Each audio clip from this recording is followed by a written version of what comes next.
You know the story, right? The little elf that watches the kids every December, flying back to the North Pole each night to tell Santa who has been naughty and who has been nice. It's a cute tradition. When I was little, I absolutely loved mine.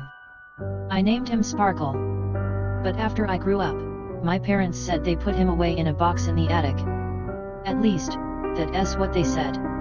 A few years ago, I moved back into my childhood home to take care of the place.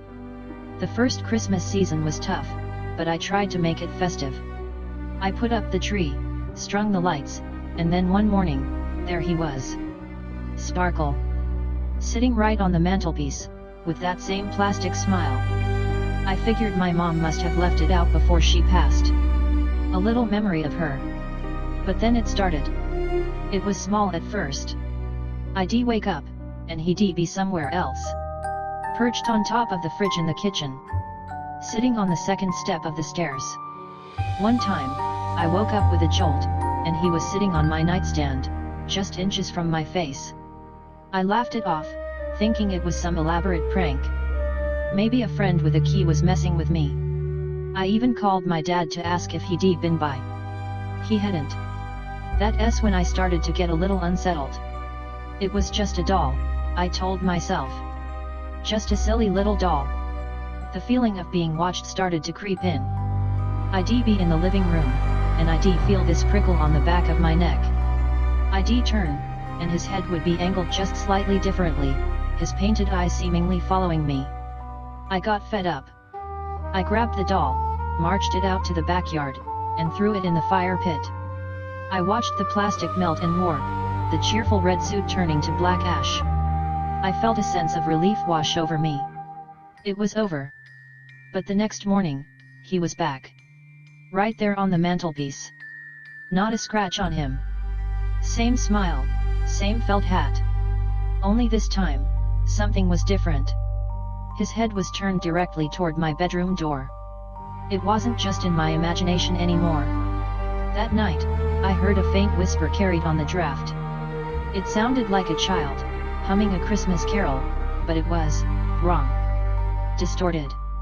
It seemed to be coming from the living room. I locked my bedroom door after that. I tried to ignore it, to pretend it wasn't happening. I told myself I was just stressed, grieving, my mind playing tricks on me. But every morning, he was in a new spot, closer and closer to my room. One time he was holding one of my mother's old ornaments. Another time, a photo from my childhood. Each object was a message, a quiet, terrifying reminder. Last night, I woke up to complete silence. The house was cold. I looked at the mantelpiece, and the spot was empty.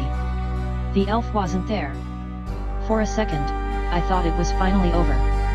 Maybe it had just gone. I crept out of my room, my heart pounding in my chest. The only light was the faint, colored glow from the Christmas tree. And that's when I saw him. He was standing on the floor, right under the lowest branch of the tree, as if he were a present. But he was holding something. A tiny, rolled up piece of paper, like a miniature scroll. My hands were shaking as I knelt down. I didn't want to, but I had to know. I carefully unrolled the little note. The handwriting was shaky, like a child's. It said, "You've been watched." And as I read those words, the tree lights flickered and went out, one by one, plunging the room into darkness.